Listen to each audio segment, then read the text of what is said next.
Eu queria, antes de começar, que a gente orasse. Nós vamos ler a palavra de Deus e nós aprendemos e temos a promessa que o Espírito de Deus, o Espírito Santo, está conosco e é Ele quem nos instrui. Então é baseado nisso que nós lemos a palavra de Deus e procuramos expor a palavra de Deus. Então não é a palavra de quem está aqui, é a palavra de Deus e é baseado nisso que nós temos a firmeza de que ela pode transformar e que ela pode nos instruir. Vamos orar a Deus pedindo que o seu Espírito nos instrua e fale conosco. Pai de amor, muito obrigado por estarmos aqui. Muito obrigado pelo teu Espírito Santo, que é quem nos instrui. Muito obrigado pela tua palavra, que é poderosa. Que o teu Espírito abra as nossas mentes, fale aos nossos corações, torne clara a palavra que o Senhor quer nos dizer e que Ele nos capacite a transformar aquilo que o Senhor quer ver transformado em nossa vida. Em nome de Jesus. Amém. Eu vou ler com vocês o texto de Colossenses 1, 15 a 23.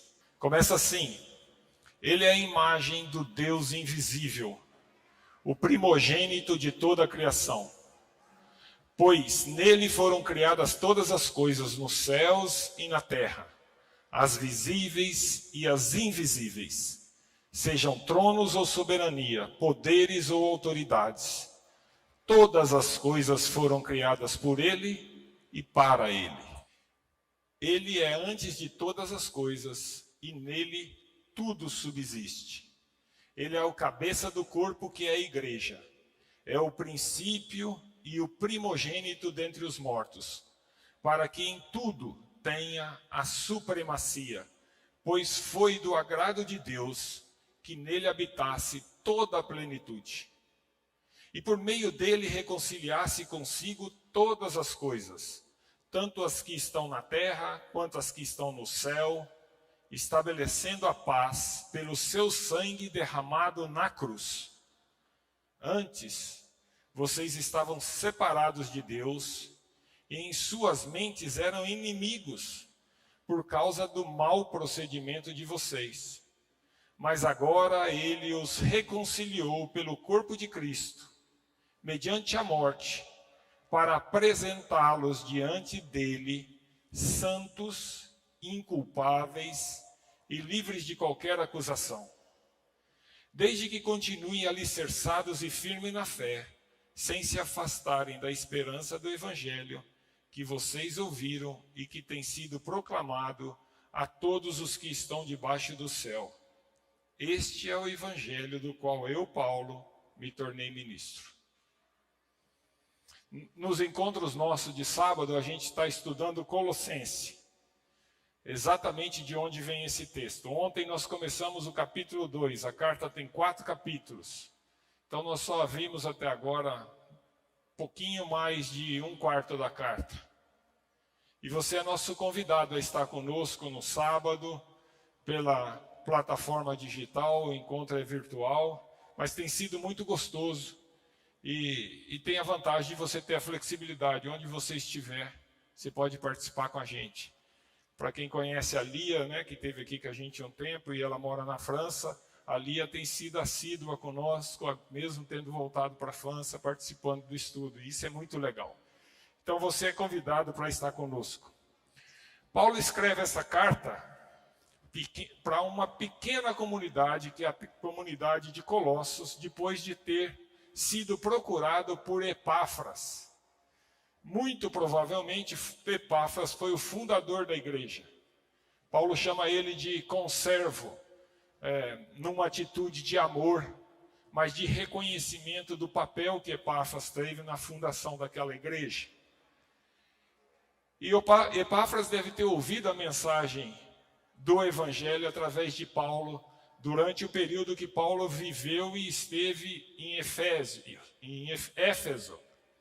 As duas cidades não são tão distantes e muito provavelmente Epáfras ouviu o Evangelho ali, se converteu, voltou para sua terra e ali formou a igreja dos Colossenses. Paulo, nessa ocasião, ele é procurado por Epáfras e Paulo está preso em Roma. E Epáfras sai lá de Colossos, que hoje é na Turquia, e vai até Roma procurar Paulo por um problema que ele está enfrentando ou começando a surgir na igreja e que ele não conhecia como resolver aquilo. Então ele vai à procura de Paulo pedir ajuda. O que estava começando na igreja de Colossos era uma heresia, que era um sincretismo, uma mistura de coisas que poderia deturpar a mensagem do Evangelho e acabar com aquela igreja local. Embora no início,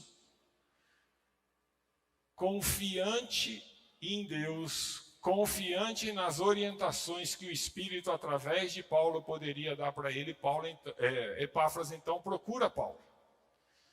Essa heresia não é bem definida pelos estudiosos, não aparece na carta o que ela exatamente é, e mesmo em materiais da época, a gente não sabe exatamente o que ela é.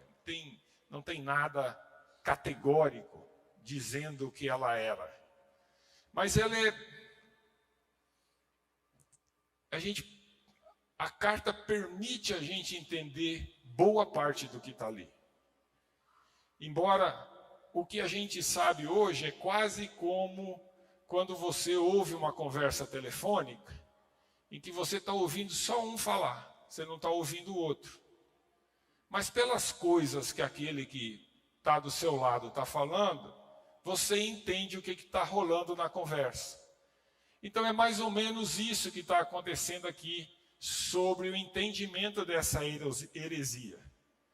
Apesar dessa dificuldade, fica claro que essa heresia misturava o legalismo judeu, a busca por conhecimentos secretos, o culto a anjos e espíritos, a astrologia ou elementos de astrologia, o ascetismo, e tudo isso resultava em duas grandes distorções para o Evangelho. A primeira era que Jesus Cristo não era Deus. Não era o Deus que se fez homem. E a segunda distorção que isso trazia é que apenas a fé em Jesus Cristo não era suficiente para a salvação do ser humano. Era preciso algo mais. Não pense que essas distorções são ou foram perigos só para aquela época e estiveram presentes só naquela época. Esses riscos e distorções estiveram presentes em toda a história da igreja, atacando, tentando corroer o Evangelho, o verdadeiro Evangelho, e continua presente entre nós. Quer ver alguns exemplos? Os muçulmanos. Os muçulmanos pregam que Cristo foi um grande profeta, mas não o supremo profeta. Os espíritas. Os espíritas dizem que Cristo é um espírito de luz, que não precisou reencarnar. Mas não dizem que ele é o próprio Deus. Os católicos romanos dizem que ele é um mediador, mas não é o único mediador entre Deus e o homem. Os testemunhas de Jeová dizem que ele foi o agente da criação, mas também que ele não é o Deus eterno. E mesmo dentro das igrejas cristãs, algumas que são bíblicas como igreja, mas no meio delas, tem muitos crentes que acham que para ter a salvação precisam mais do que Jesus. Precisam de ser boas pessoas. Pensam que elas precisam também merecer a salvação pelo esforço próprio, de obras ou ritos. O foco da carta de Paulo aos Colossenses é evidenciar a suficiência de Cristo. Ele é o alfa, ele é o ômega, ele é o princípio, ele é o fim. Ele é tudo o que necessitamos para a nossa vida e nossa salvação. Você já viu essa frase muitas vezes? Só Jesus salva. Esse só Jesus salva tem duas coisas pelo menos implícitas nisso. Ninguém além dele pode salvar-nos da separação de Deus. E nada além dele é necessário para a salvação. Pois bem, o texto que nós estamos focando é uma riqueza preciosa logo no início da carta. Paulo vai combater a heresia no capítulo 2. O texto que nós lemos é do capítulo 1. Mas ali ele já faz um sumário precioso do que ele vai falar na carta. E esse texto é esse sumário do primeiro capítulo. Eu vou correr com vocês esse texto e nós vamos examinar a centralidade de Cristo, focando em 3 temas que o texto nos apresenta. Primeiro tema, a relação de Jesus Cristo com a criação. Segundo, a relação de Jesus Cristo com a igreja. E terceiro, a relação de Jesus Cristo com a reconciliação. E ao final, eu vou apresentar 2 aplicações que a gente pode tirar daí para a nossa vida já do dia a dia aqui. E meu pedido a Deus é que por meio do seu Espírito, você, que se caso ainda não aceitou a Jesus Cristo, possa ser tocado pelo poder da palavra de Deus e entender que Jesus é Deus e pela fé entregar-se a Ele como Senhor e Salvador da sua vida. E para você que já tem Jesus Cristo, que essa palavra de Deus aumente seu entendimento, fortaleça sua fé, levando a você a ter uma vida firmada e centrada em Cristo. Que resulte em paz e alegria para você e resulte em frutos de louvor para o nosso Deus. Minha proposta, então, é cobrir esse texto olhando parte a parte, quase que verso a verso. E nós vamos começar, então, com o verso número 15. Falando de Jesus e a criação, a base do que Paulo vai construir na argumentação dele está nesse verso 15. O verso 15 diz: Ele é a imagem do Deus invisível, o primogênito de toda a criação. Jesus é Deus.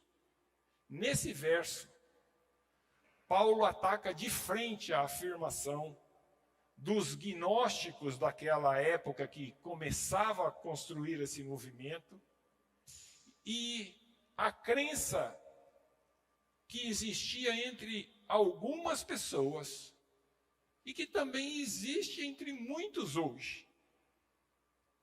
Eles afirmavam que Jesus era apenas um entre vários intermediários entre Deus e os homens. E independente de quão grande Jesus fosse, ele seria apenas uma revelação parcial de Deus. Paulo, ao contrário, afirma que Jesus é a imagem de Deus. Deus é invisível, mas Jesus é a imagem dele, é a revelação dele. Imagem aqui significa tradução perfeita, manifestação exata. Se queremos ver como Jesus é, Paulo está dizendo que basta olharmos para Jesus.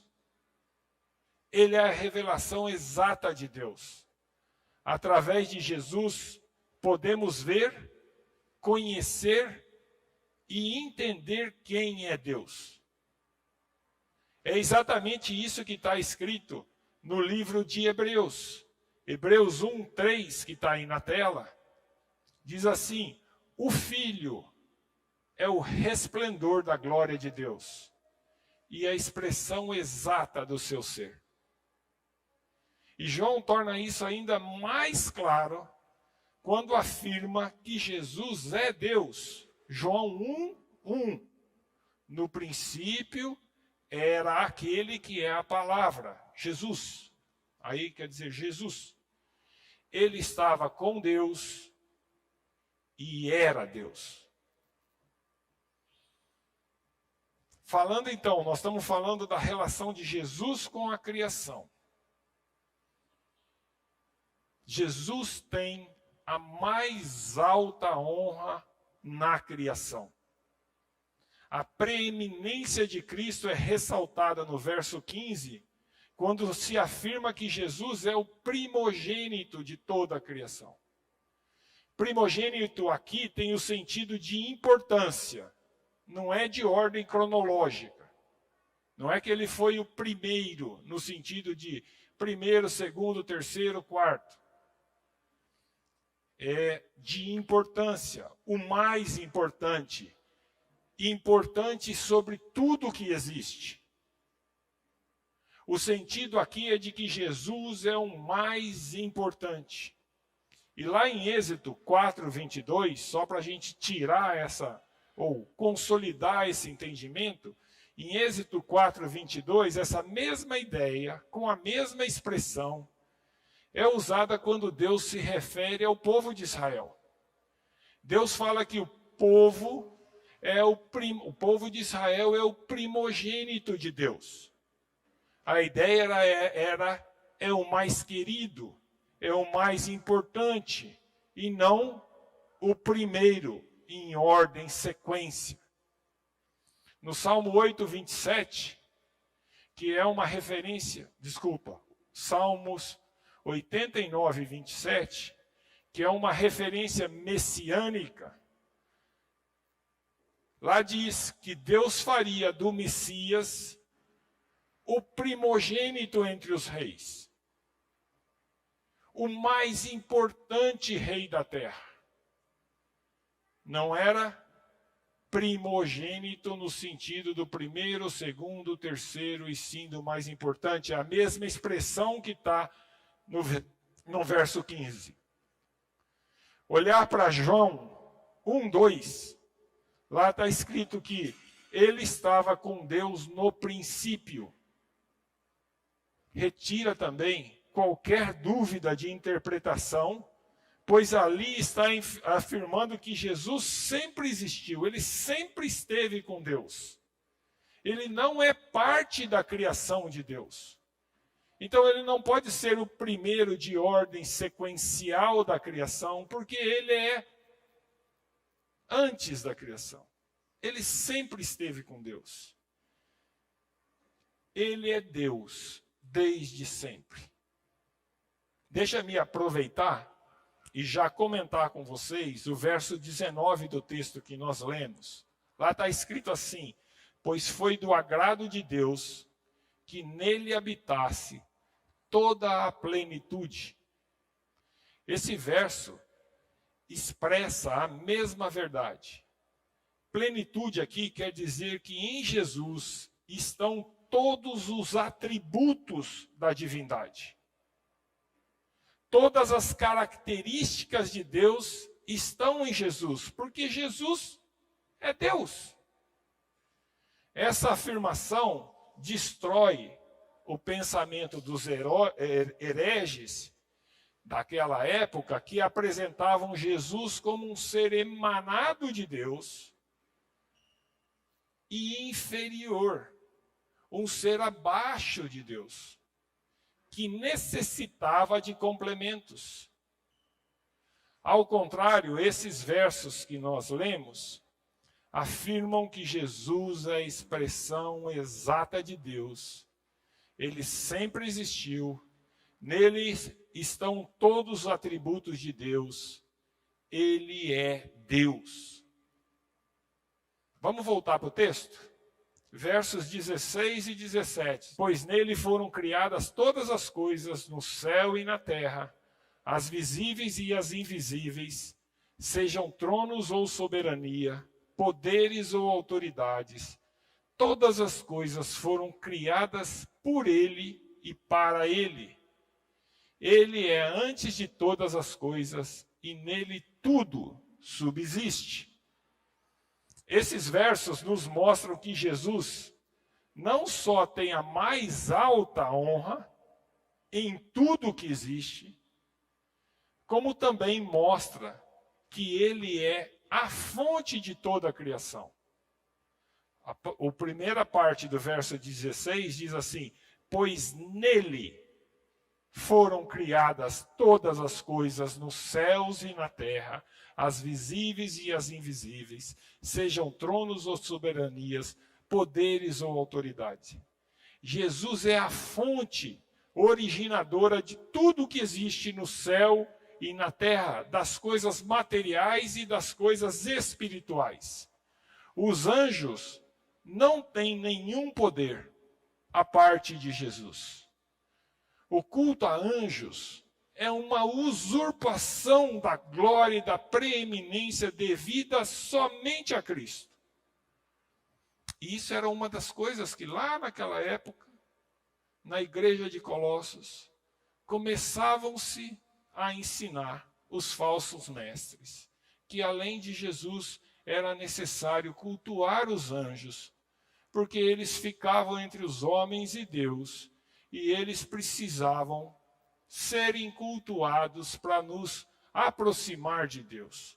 Então Paulo aqui de uma maneira bem firme fala: Jesus é a fonte de toda a criação. O texto também nos permite ver que Jesus é o agente de toda a criação. No verso 16, no final dele, diz: todas as coisas foram criadas por ele.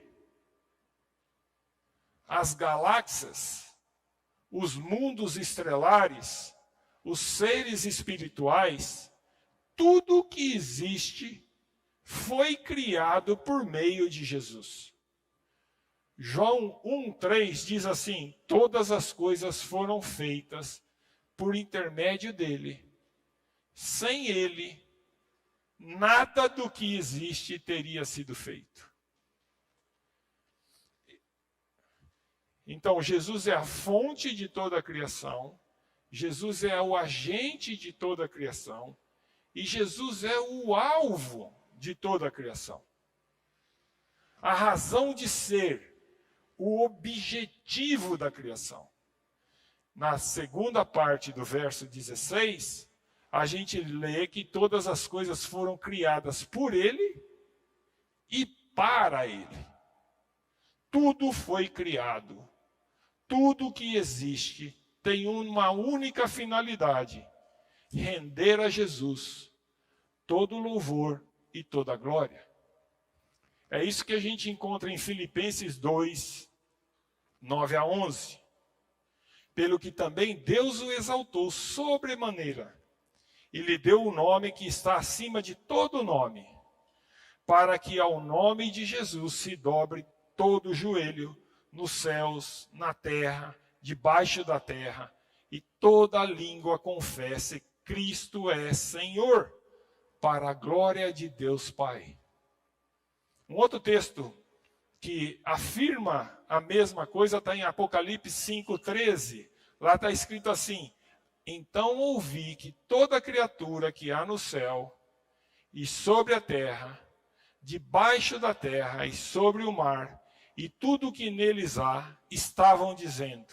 O que eles diziam?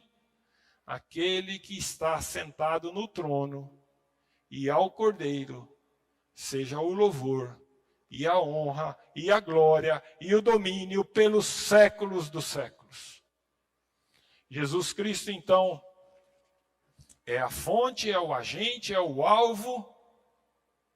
E Jesus Cristo é independente e anterior a toda a criação. Verso 17, a primeira parte do verso 17. Ele é antes de todas as coisas. Jamais houve um tempo em que Jesus não existiu. Ele não foi criado. Ele é o Criador. Ele é o Pai da eternidade. Em João 8, Jesus está discutindo com os fariseus e dizendo quem ele era. E Jesus usa uma expressão no verso 58 que diz assim: antes que Abraão existisse, eu sou. Os judeus entenderam claramente a mensagem. Claramente. Entenderam que ele estava dizendo que ele era Deus. Jesus estava dizendo: eu existo desde sempre. Desde sempre eu estou aqui. Eu sou com o Pai um. Isso também está escrito em João 1:2. Em João 1:2 está escrito: ele estava no princípio com Deus. Então, Jesus, além de fonte, agente, alvo da criação, ele é independente e anterior à criação. E Jesus é o sustentador de toda a criação. No verso 17, segunda parte do verso, está escrito: e nele tudo subsiste. Jesus é quem sustenta tudo que existe. Todas as leis da física, todas as leis da química, da biologia, da astronomia, não da astrologia, da astronomia, de como tudo que existe no universo funciona, refletem o controle de Jesus sobre o universo. Ai de nós, se Jesus não cuidasse de tudo isso. Pensa assim, uma pequena mudança na inclinação da Terra e a vida desse planeta acabou. Se você está acostumado a olhar o horóscopo, pare com isso. É perda de tempo. Lá atrás, aqueles hereges começavam a colocar coisinhas parecidas com essa, para corroer o Evangelho. O controle das coisas e de sua vida não estão nos astros, estão em Jesus. É Jesus quem sustenta a sua vida e tudo o que existe no universo. Então, nós falamos sobre a relação de Jesus com a criação. Agora, o texto vai nos falar sobre a relação de Jesus com a igreja. Verso 18. Vamos voltar para o texto. Verso 18. Ele é o cabeça do corpo que é a igreja. É o princípio e o primogênito dentre os mortos, para que em tudo tenha a supremacia. Então, primeira coisa que aparece aí. Jesus Cristo é o cabeça da igreja. Paulo usa o corpo humano como uma metáfora para a igreja. E nesse corpo, Jesus é o cabeça. Assim como no nosso corpo, a cabeça controla o corpo. Então Cristo controla todas as partes da igreja. Ele dá a direção, ele dá o crescimento. Ele dá a vida e direciona a igreja. Ele governa a igreja. Jesus Cristo é a origem da igreja. A palavra princípio que tem nesse verso significa a origem. A igreja começa em Jesus. Cristo também é a fonte. Lembra assim, se a gente perguntar para você, qual é o princípio do rio? Aí você fala, o princípio do rio é a fonte dele, lá em cima, é lá que ele começa. Então, Jesus Cristo é a fonte da igreja. Ele sustenta e supre a igreja. Ele é a pedra angular, como diz Pedro. É o firmamento da igreja. Ele supre a igreja através do seu Espírito Santo, que nos alimenta com o entendimento da sua palavra e nos capacita com toda a sorte de bênçãos espirituais. O verso diz também para a gente que Jesus Cristo é o primogênito dentre os mortos. Cristo venceu a morte. Quem nele crê não teme a morte. Como aconteceu com ele, também quem nele crê não morre eternamente. O que aconteceu com Cristo, que ressuscitou e vive eternamente, também está garantido para toda a igreja. E o verso termina, no texto que nós lemos ali, que Jesus Cristo tem a supremacia sobre tudo. A ressurreição deu a Cristo a preeminência de todo o universo. Jesus foi o primeiro a ressuscitar, para nunca mais morrer. Cristo é supremo dentre tudo. Não esqueça que todos, no dia final do juízo, todos vão ser ressurretos. Todos nós vamos ressuscitar. João 5, 28 e 29 diz assim: não vos maravilheis disso, porque vem a hora em que todos os que se acham no túmulo, ouvirão a sua voz, a voz de Jesus, e sairão. Os que tiverem feito o bem, que tiverem aceitado a Jesus, para a ressurreição da vida. E os que tiverem praticado o mal, serão ressurretos, mas ressuscitados para o juízo. Todas as pessoas serão ressuscitadas. Quem creu em Jesus para a ressurreição da vida. Quem não creu no Supremo Salvador também será ressuscitado, mas para a ressurreição do juízo. Apocalipse 5 está descrito a supremacia de Cristo confirmada no final dos tempos. 5, 12 a 13. É o mesmo texto que a gente leu: digno é o Cordeiro que foi morto de receber o poder e riqueza e sabedoria e força e honra e glória e louvor. A mesma coisa que nós acabamos de ler sobre Apocalipse.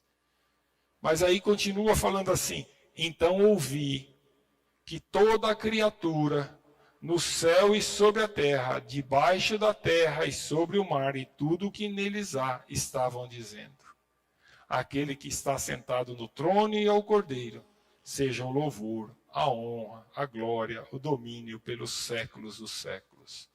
Amém. Jesus é supremo, é superior na criação, na salvação e na igreja. Vamos para a terceira parte. Nós falamos de Jesus e a relação dele com a criação, Jesus e a relação dele com a igreja, e agora nós vamos falar de Jesus Cristo e a reconciliação. Vamos ver os versos 20, 21 e 22. Por meio dele, reconciliar-se consigo todas as coisas, tanto as que estão na terra, quanto as que estão no céu, estabelecendo a paz pelo sangue derramado na cruz. Antes, vocês estavam separados de Deus, e em suas mentes eram inimigos por causa do mau procedimento de vocês. Mas agora ele os reconciliou pelo corpo físico de Cristo mediante a morte. Antes da gente falar um pouquinho sobre essa parte, presta atenção no texto que tem muita expressão falando do corpo de Cristo, da sua morte, do seu corpo, do seu sangue. Porque na época reinava e ainda reina em muitas filosofias e pensamentos que existem hoje, que o espírito era bom, mas o corpo era mau, a matéria era má. É o dualismo grego, que pensa assim. E segundo essa linha de pensamento, Jesus não podia ser Deus, porque Deus é espírito e é bom. E não podia ao mesmo tempo ser homem, porque homem é matéria, é corpo é matéria. E corpo, matéria, é mal. Então, Jesus podia existir como espírito, mas ele não tinha corpo. Não é isso que a Bíblia nos diz. Por isso Paulo, muitas vezes aqui, dá muita força ao expressar a questão do corpo de Cristo. Mas vamos voltar para a reconciliação. O texto fala da reconciliação. O que é reconciliação? Já viu quando um casal, duas pessoas, marido e mulher, se separa, e aí há todo o esforço de trazê-los a conviver novamente junto, quer seja pelos amigos, pelos familiares, pelo advogado que vai intermediar, a palavra que a gente usa é reconciliar o casal. O que é reconciliação? Reconciliar é fazer a paz. É transformar inimizade em amizade. É transformar inimigo em amigo. E o verso 21 diz que nós estávamos em oposição a Deus. Éramos seus inimigos. Mas Jesus Cristo nos reconciliou com Deus através da sua morte na cruz. Voltamos a ser amigos de Deus. Passamos a ter paz com Deus. Então, qual é a fonte da reconciliação?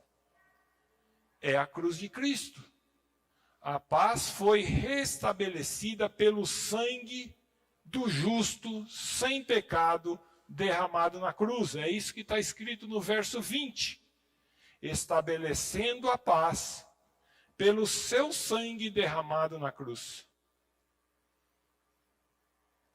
Nós não somos reconciliados com Deus pelo sermão do monte de Jesus, que muitas pessoas leem e falam, nossa, que coisa mais linda, é lindo mesmo. Mas não é aquilo que reconcilia a gente com Jesus. Nem pelos ensinos de Jesus. Nem pelos seus milagres. Nem pelo seu exemplo. Nós somos reconciliados com Deus pela morte de Jesus na cruz. Podia ter Jesus feito tudo o que fez, mas se não acontecesse a morte de Jesus na cruz, não haveria reconciliação nossa com Deus. Pelo seu sacrifício substitutivo, feito no nosso lugar, a justiça foi feita, e passamos a ter paz com Deus. A cruz revela o poder, a santidade, a justiça e o amor de Deus. Na cruz, Deus puniu os nossos pecados em Jesus. 2 Coríntios 2:21, diz que aquele que não conheceu o pecado, ele o fez pecado por nós, para que nele fôssemos feitos justiça de Deus. Um outro ponto muito importante, a cruz não é plano B. Não é que Jesus e Deus pensaram, fizeram tudo o que fez, e daí num dado momento falou, deu errado, olha o que o Adão fez. Como é que nós vamos resolver isso? E daí bolar o plano B. Não foi o sacrifício de Cristo na cruz que mudou o coração de Deus. Pelo contrário, na cruz Deus mostra seu repúdio pelo pecado e evidencia seu amor pelo pecador. E sempre foi planejado assim. Qual é o alcance da reconciliação? Nós vimos qual é a fonte, e a fonte é a cruz de Cristo, é o sangue de Cristo, é o sacrifício de Cristo feito por nós. Qual é o alcance da reconciliação? Nos versos 21 e 22 temos a resposta. Jesus reconciliou todo o universo, todas as coisas. Com o pecado, o universo foi afetado. Cristo morreu para trazer restauração ao universo todo. A criação natural será redimida do seu cativeiro. Tudo vai se fazer novo em Cristo. Mas muito cuidado aqui. A reconciliação universal não é igual à ideia de salvação universal. Segundo essa ideia de salvação universal, no final, todas as pessoas serão salvas e ninguém vai viver o sofrimento eterno no inferno. Já ouvi muitas pessoas de igreja falar isso. Deus é bom demais. O amor é tão grande que vai chegar lá no fim, ele vai pôr todo mundo para dentro do céu. Não é isso que a Bíblia diz. Toda a natureza vai ser restaurada, mas Cristo vai separar o salvo dos perdidos, o joio do trigo, as suas ovelhas das ovelhas do inimigo. Então, o alcance da reconciliação. A reconciliação alcança todo o universo. E a reconciliação alcança os pecadores perdidos. O ser humano que vive em pecado sem Jesus não é apenas cego, ele é inimigo de Deus. A inimizade é conceitual, é moral e é espiritual. É o entendimento errado que produz obras erradas e nos separa cada vez mais de Deus. Nós éramos inimigos de Deus devido ao nosso mau procedimento. É isso que está escrito no verso 21. Olha lá. Antes, quer dizer, antes de vocês aceitarem a Cristo, antes, vocês estavam separados de Deus e em suas mentes eram inimigos. Por que razão? Por que razão era inimigo? Por causa do mau procedimento de vocês. A palavra antes implica que agora não somos mais. E o que definiu o agora? Veja o verso 22 que ele responde. Mas agora, ele os reconciliou pelo corpo físico de Cristo, mediante a morte. A morte substitutiva de Jesus reconcilia todo aquele que nele crê, traz paz entre o pecador justificado e o Deus perfeito. Nós não somos reconciliados porque eliminamos nosso mau procedimento. Nós não somos reconciliados porque deixamos de fazer as coisas erradas. Nós somos reconciliados porque Jesus Cristo morreu na cruz, fazendo justiça em nosso lugar. Jesus morreu na cruz para a salvação de todo o que nele crê. E é isso que está escrito em João 3, João 3, 16 a 18. O 16 todos nós sabemos de cor, gostamos de falar dele à beça, mas às vezes a gente não lê até o fim. João 3, 16 a 18. Porque Deus amou o mundo de tal maneira que deu o seu Filho unigênito, para que todo o que nele crê não pereça, mas tenha a vida eterna. Pois Deus enviou o seu Filho ao mundo, não para condenar o mundo, mas para que este fosse salvo por meio dele. Ao 18. Quem nele crê não é condenado, mas quem não crê já está condenado, por não crer no nome do Filho unigênito de Deus. Se você crê no Cordeiro de Deus que tira o pecado do mundo, você está reconciliado.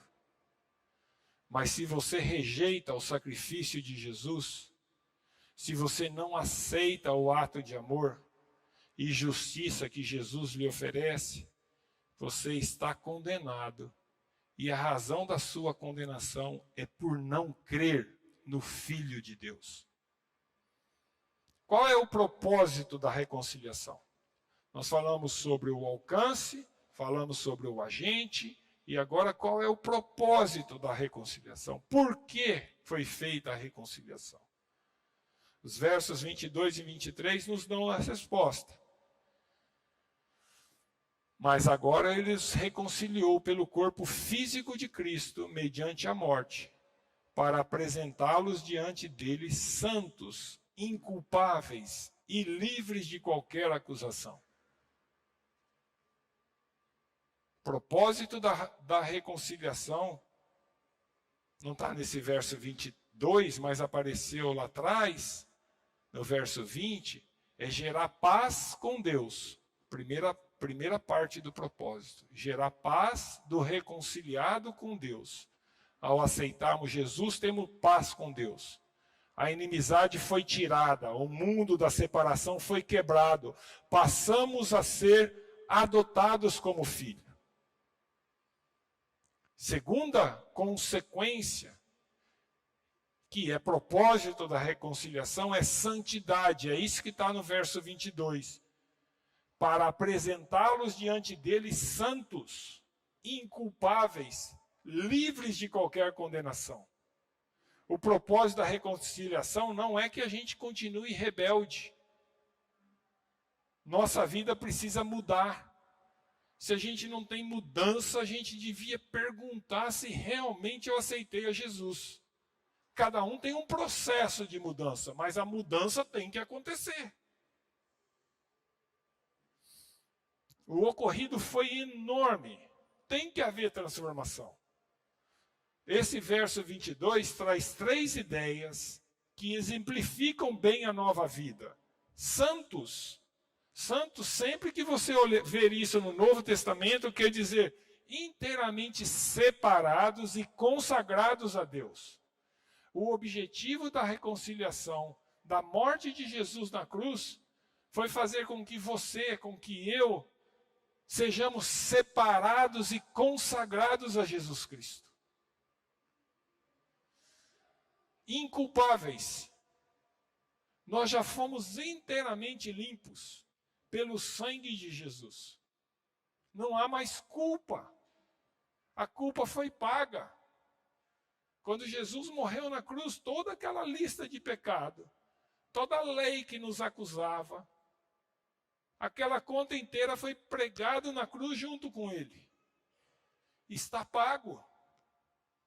E o verso 22 ainda fala, livres de qualquer acusação, irrepreensíveis, não há nada pelo que o inimigo possa nos acusar perante Deus. Todos os nossos pecados foram retirados.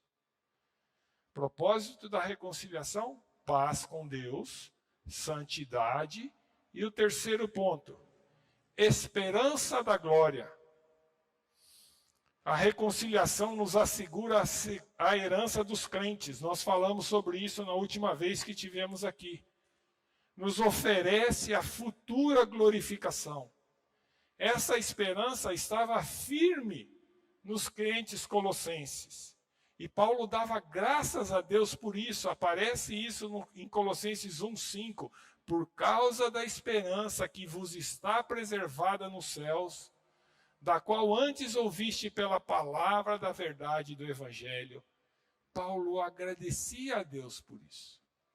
Então a reconciliação nos dá paz com Deus, nos traz santidade, demanda santidade e gera em nós a esperança da glória. Esperança também no Novo Testamento não é aquilo que a gente fala assim, eu espero.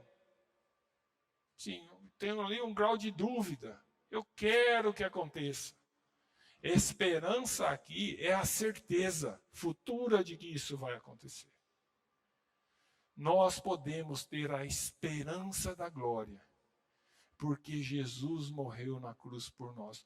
O Supremo, aquele que tem a primazia de todas as coisas, morreu na cruz por nós. Duas aplicações para a gente fechar. Primeira, Jesus Cristo é tudo o que necessitamos. Ao contrário do que aquela heresia começava a ensinar na igreja de Colossos. Ao contrário do que muitas vezes nós vemos em muitos lugares atualmente, Jesus Cristo é tudo o que necessitamos.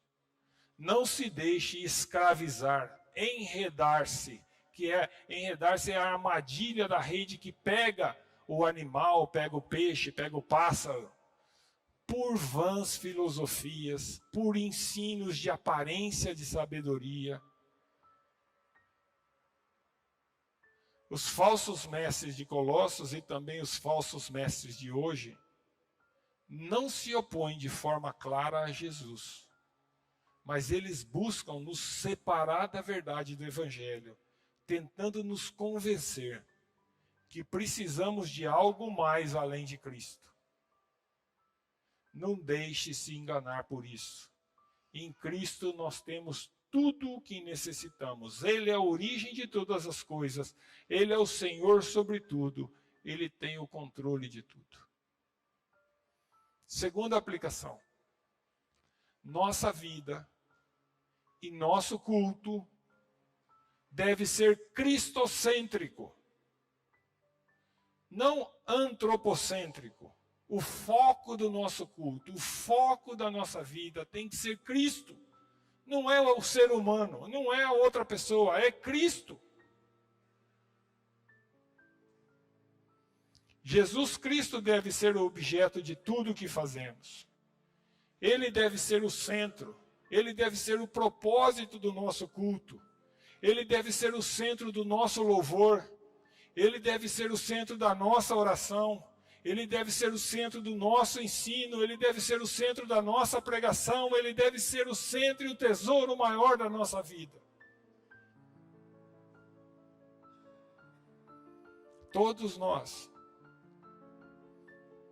precisamos, especialmente dentro da igreja, olhar bem para aquilo que a gente está pedindo, olhar bem para aquilo que a gente está cantando, olhar bem para aquilo que a gente está pregando. Porque o nosso culto tem que ser focado em Cristo. A nossa adoração tem que ser focada em Cristo, não em nós. O culto não é para agradar as pessoas que estão aqui. O culto é para agradar a Deus, é para mostrar o nosso louvor, a nossa honra, a nossa dependência dele. Como diz Paulo em Romanos 11:36, porque dele, por meio dele e para ele são todas as coisas. A ele, pois, a glória eternamente. Amém. Amém, irmãos? Vamos orar? Senhor Jesus, Pai de amor, muito obrigado, Senhor, por tua palavra. Muito obrigado por ter nos enviado Jesus Cristo. Não só porque ele morreu na cruz para nos reconciliar contigo, mas porque ele é Deus, ele é a expressão total total de ti. Através dele, nós entendemos a Jesus Cristo e o seu amor. Ó Pai, eu oro agora que o teu Espírito possa confirmar naquele que foi tocado pela tua palavra e que ainda não conhece a Jesus Cristo, não foi reconciliado por ele, não se entregou a Jesus, que o teu Espírito confirme esse trabalho, confirme esse alerta e que essa pessoa possa entregar a sua vida a Jesus. Que o Senhor possa dar a ela reconciliação, que ela possa ter a firmeza da paz contigo, que ela possa ter o objetivo de te buscar constantemente. Que nós, Senhor, que já te conhecemos, que a gente saiba que o Senhor morreu na cruz e nos reconciliou com Deus para que a gente tenha a vida santa, separada para ti, para louvar-te. Que em nós, por todas essas promessas de Jesus, possamos ter firme a certeza, a esperança da glória no céu contigo, de te conhecer intimamente. Nós te louvamos e te agradecemos infinitamente por Jesus Cristo e pela paz que temos contigo, através do sangue dele na cruz. Em nome de Jesus. Amém.